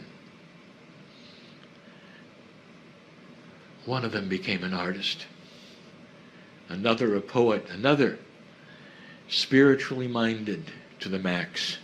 That's all he wanted to talk about. Others didn't talk about what happened to them because they were very private. But they were so private they didn't even want to talk about the trip, because each single one of them had an epiphany that they never expected. These are scientists and pilots and astronauts that were chosen from the finest ones, the logical ones, and they all were affected. For a few days, you get to be ungrounded. And I'll tell you that the energy in this place is ripe for change, discovery, decisions, solutions. I'll say it again. Change, discovery, and solutions. Take advantage of it or not. That is free choice. I speak to the small group here. And those listening in the future, know this, that when you take these journeys where you're over and on the water for lengths of time, that these create wonderful creative times. And we've said it before. Those who want to write books, take a cruise. Those who want to write poetry, take a cruise. Those who want to have solutions in their life that they cannot seem to grasp, take a cruise. It's almost an invitation for you to think differently. Accomplish things you might not have otherwise. And then when you return to the grounding, it all starts to make sense. And you look backwards to only perhaps a week or two before and say, I never thought of that. I feel different now. And it wasn't because it was a vacation, dear ones, any more than the astronauts took a vacation. It was something else. You with you, some of the greatest tools you could have. And so it is.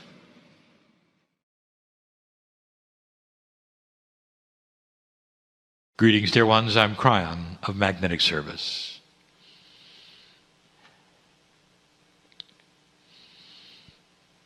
The process of channeling is different for some. There's no right and wrong way. It's an individual way, unique to the human being. There are those who channel in this room. I know who's here. You do it in your own way. You do it through intuitive processes. You get what you get and you speak what you speak, and it's accurate. That's channeling. What you see is a direct connection here with my partner and myself, and it's been 26 years in the making. He is comfortable with it. He steps away into a place that we have discussed before where he watches and is comfortable. And what is happening now is we're using everything that the human being has, his culture, his language, his intellect, and his willingness to be clear, in order to talk to you in real time. Spirit does not communicate in a linear fashion. What you are hearing is his interpretation and translation of a multidimensional message that is coming in many times. He has learned to linearize it for your ears. But at the same time, there's something called the third language. It is multidimensional, and it's coming from this chair. It's talking to some of you right now, and you'll feel it way beyond the words that come. It is available for any who hear the words, even those who listen later. The third language is the intuition communication from Spirit as you listen to me. We are family. That's who we are. We're not teachers to you. We're family. And when you're not here, you are like us. It is so hard for you to believe that you are more than you are. The filter that you have that keeps you human and not something else stays in place as long as you are here. To the very last breath that you take before death, you're still wondering, is it real? That's free choice. It must be that way, dear human. And yet here you sit. And some of you are believing and cognizing the reality of this. Some of you are feeling that I'm here. I've said so many times, I am here because there are things for you to know. We look at you and we say, we're so congratulative on what you have been able to accomplish. Not just that, the willingness to listen, to know, to hear.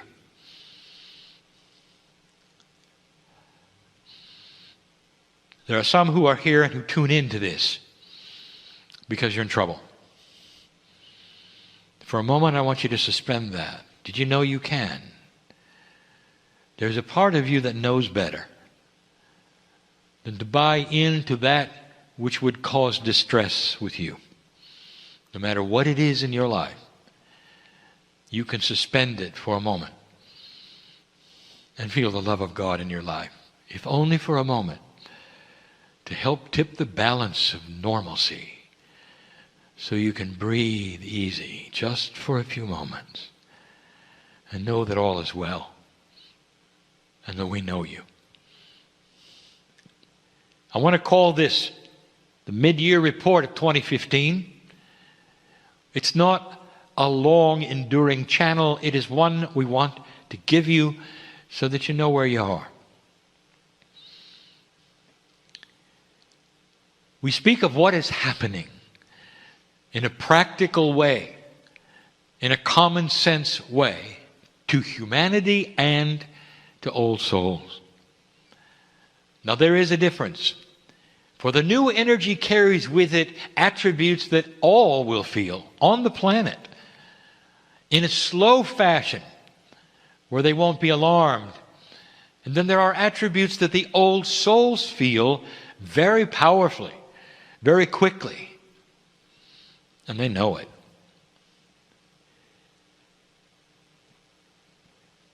With a change in the way you think. We talk about the mental attributes of consciousness. And we say you are starting to think differently. This is a difficult one because really, truly, it involves consciousness. If you take a look around the planet and see some of the things that are happening, there are different kinds of consciousness. People are starting to think different, to get together and act differently because there is a mental difference. You can't put your finger on it, and sociologists have not even seen it yet for what it is. There's a softening going on. There are those who will start to understand that they don't have to sit in a certain kind of box anymore, and it's okay to be more expansive, perhaps to think out of the box, maybe to include others more. You can see it in religion. You may actually see it in politics. These are human beings, regular human beings, who are being affected by an energy that is coming at you, and we told you it would be here. Now, in order for you to understand what we're talking about, we have to review.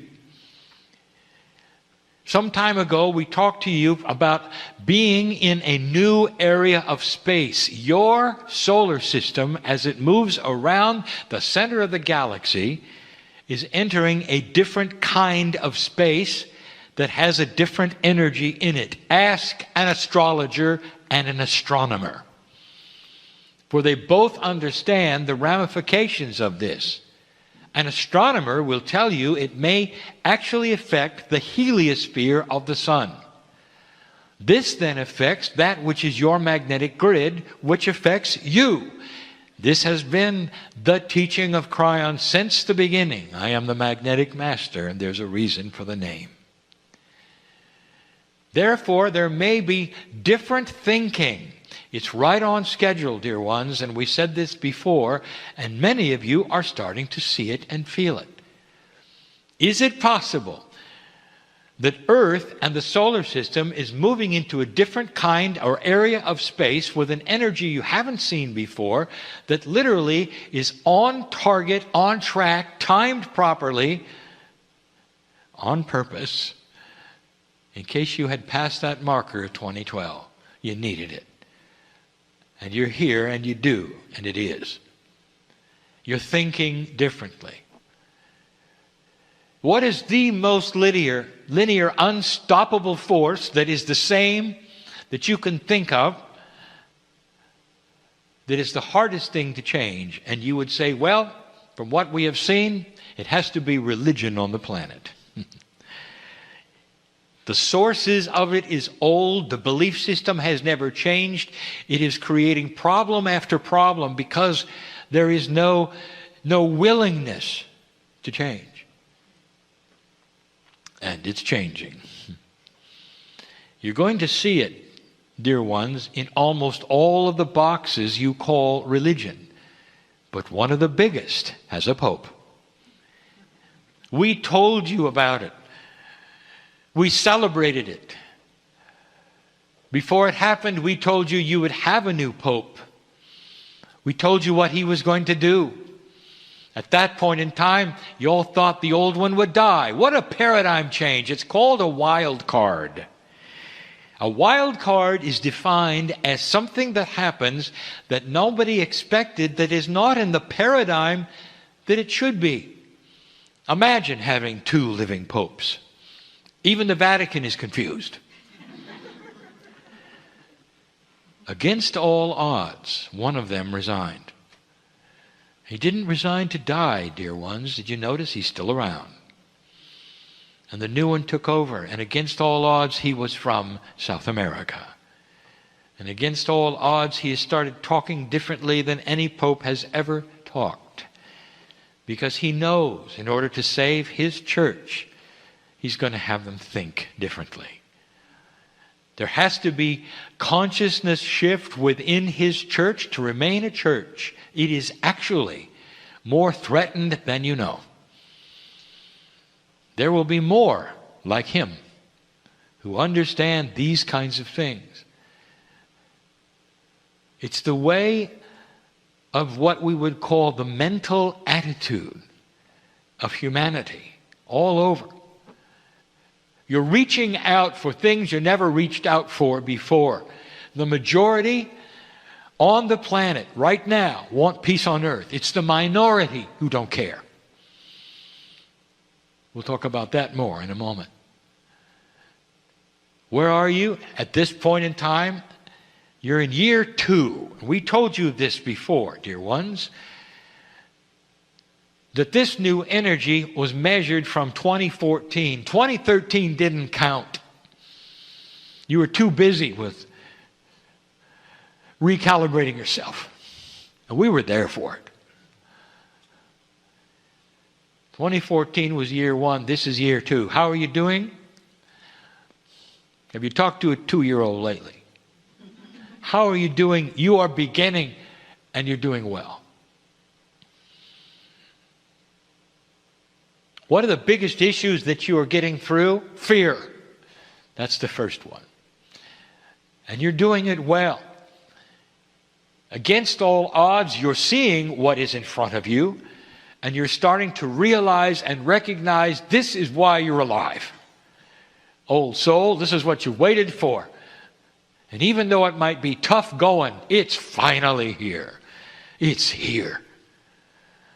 Now, how do you use it? How do you recognize it? What does it mean?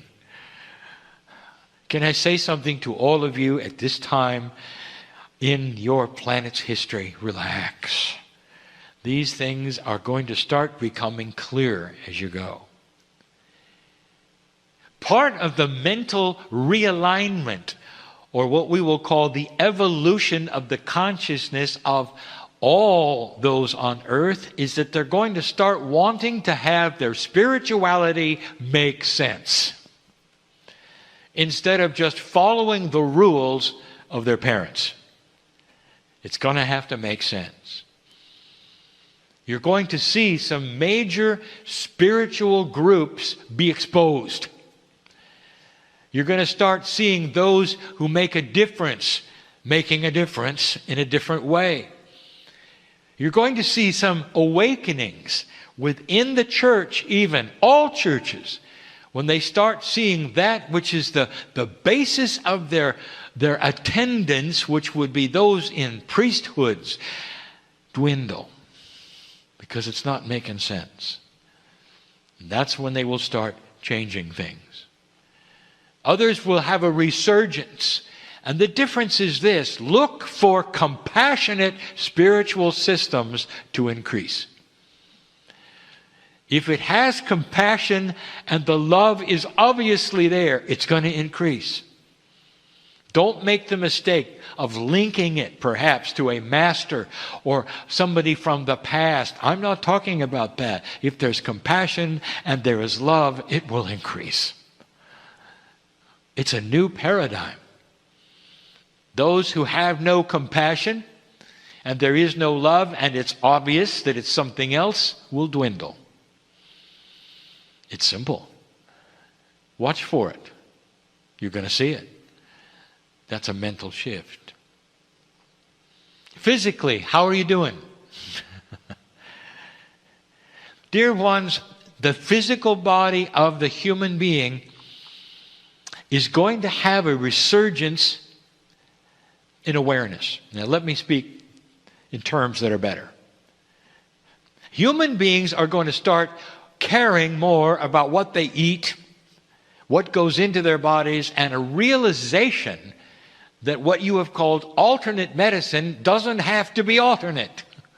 It can simply be another one that works. So start watching this, because it's closer to mainstream than you think, dear ones. The things that are happening and are being discovered right now, we have discussed before.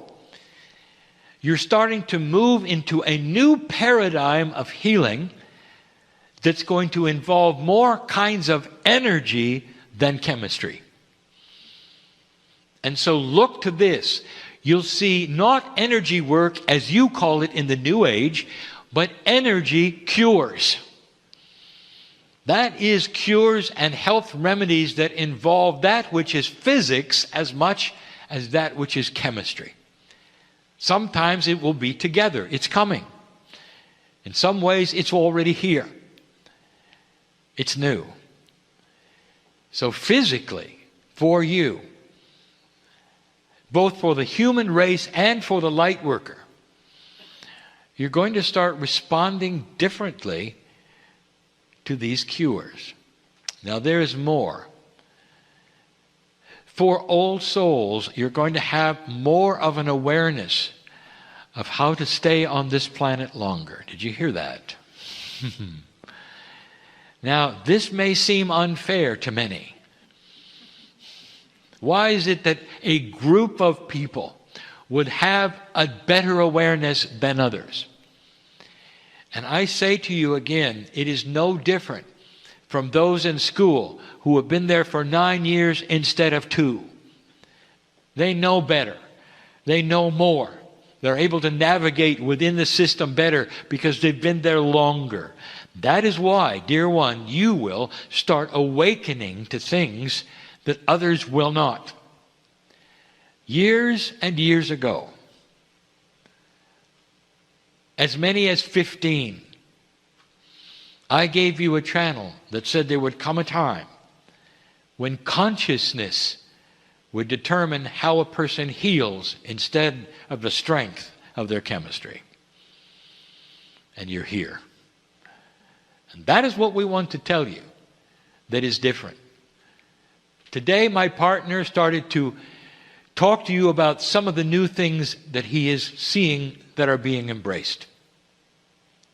In this process, so many of them have to do with consciousness, the physics of consciousness, even that which is energy on the planet, as opposed to new chemical inventions. It is the way of it.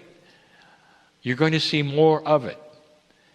But the old soul is going to become more aware of it and faster. Be alert for it, dear ones, for it's almost like something that sits in front of you that you will see and others will not. Let synchronicity bring you things that'll keep you alive longer.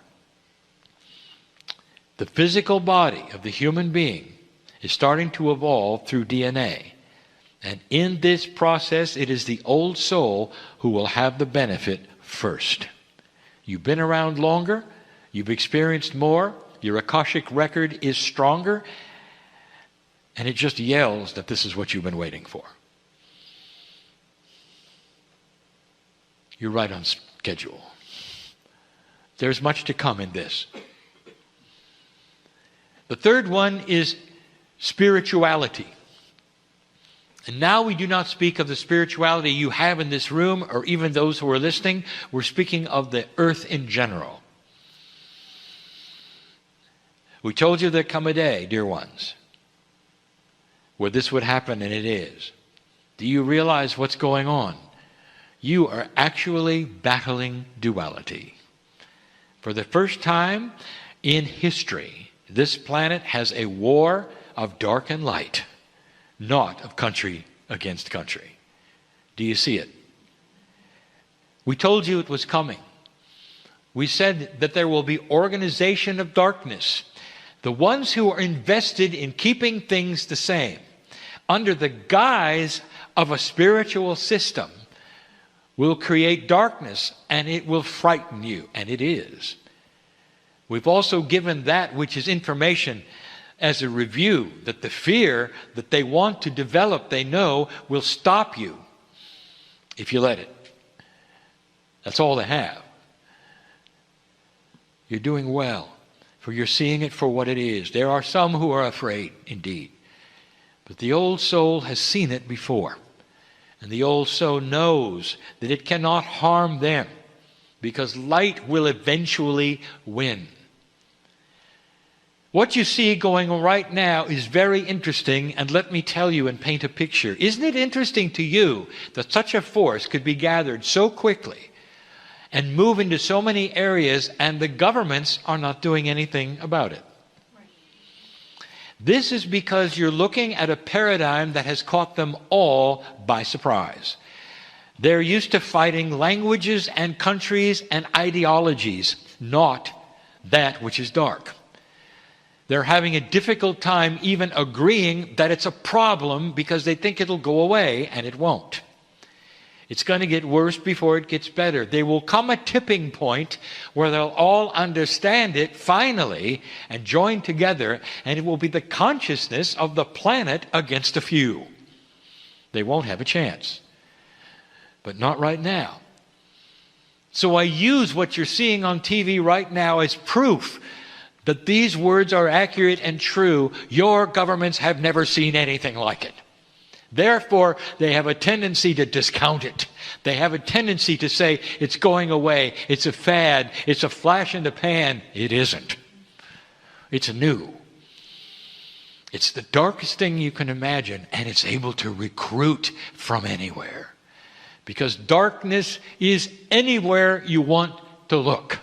Dear ones, by free choice, you have those who think this way everywhere in any walk of light. Any walk of life. The light really doesn't matter. They could be in a place that is well lighted spiritually, and they still, you don't even know it, will think in the dark. This is a challenge of duality. They will be attracted to the dark. This group will have no trouble pulling out recruits from the strangest places, even the church. Darkness will attract itself because darkness is having trouble with the light around it. Again, light is active, darkness is not. Therefore, light will win if it's turned on. It's not being turned on. It will. Do not concern yourself overly with what you see as far as your future. I say it again. It's right on schedule. And could I say this to you without giving away anything? Those that are your seed parents, that you call the Pleiadians, had the exact same thing happen. Every planet of free choice that moves past that marker where it starts to graduate has the exact same problem. A battle for the old ways, a battle for the dark. Isn't it obvious when you look at it? The dark and the light. Can you see compassion and love, and you can see the absence of it? It's becoming more defined for you, isn't it? That is because you're evolving. There was a time when people could not see that, and now you see it very clearly. Finally, there is this. There is a wild card coming. All that we see, that is the potential of the planet in the overview, leads us to say this. And the wild card is not a bad one, any more than the last one you had, which was the fall of the Soviet Union. The wild card may actually be something that no one expects against a paradigm that nobody thought was there. It has to do with inventions. You're going to start getting some odd ones. They're not scheduled. But then again, none of them were that you received. Now let me back up. And I want you to follow me and connect the dots. Dear ones, the greatest inventions that humans have were all given to you when you needed them. You might say that inventions progress in a logical way. As you invent one technology, it leads to another and to another. You would be correct, mostly, but not with the wild cards. The last one you had that you were ready for was flight. It's not much more than 100 years old. You see that, do you not? And yet humans have been flying kites for thousands of years. They've been watching birds as long as birds existed. They have been looking to the skies and saying, I wish I could fly. And yet, something as simple as you know now about flight was so elusive. You got it all at once on the planet. You claim it as an American. An American inventor gave you flight. 2 bicycle makers figured it out. And the whole history never did. You only beat the French by 2 weeks. They were all working on it together. Dear ones, inventions are given to this planet when the consciousness is ready for them. The same was with radio. This was also given to you when you needed it. It was not a natural extension of another kind of invention. The same was with Tesla's alternating current. No one could ever think of that unless he was a master who had the knowledge before he came in. By the way, if you take a look at his life, he had much more to give you. And none of it stuck. When you see something like this, you have to know that inventions are something that you receive when you need it. There's another one coming. There's actually 3. I cannot tell you when, how, or where. I will tell you that you're right on schedule for another phase, another wild card to look forward to. A good one, dear ones, like the other ones have been. And it's time. When you see it, you'll know it. You'll say, against all odds, this is different. What a deal. Dear ones, we're happy to give you all of this information in this day. That's where you are. Other planets have been right where you are. There's no surprise. From our standpoint, as we look at you, there's no surprise in year 2. Growing up, identifying the new energies, getting rid of the bullies, growing up. Peace on earth is guaranteed if you continue. Peace on earth will be necessary for some inventions. And that's so you will not weaponize them. This is coming. Peace on earth is not the end, it's the beginning. It was for the Pleiadians as well. Peace on earth comes with consciousness that has wisdom. It is part of that which is the new human. Now, in summary, where are you? You're discovering a compassionate earth. The old souls are awakening to a new energy. The dark is fighting you because it's afraid of you. Your news and your media is old energy, and you know it. There are new kinds of media and news coming that you can turn to that are balanced for programs you want to watch instead of those that you are given to watch. All of these things are before you. Personally, dear ones, physically and mentally, you're in year 2. Can I tell you this? Loved beyond measure, we want you to stay. We don't want you to be frustrated. But when you're recalibrating, for some of you listening to this, when you're recalibrating, all of those things don't mean anything. It is so tough for you. Hang in there. And know that there is part of you that knows all about what you're going through. That holds your hand and says, hang on. There is love. There is compassion. There is purpose. You'll get through it. Good news. And so it is.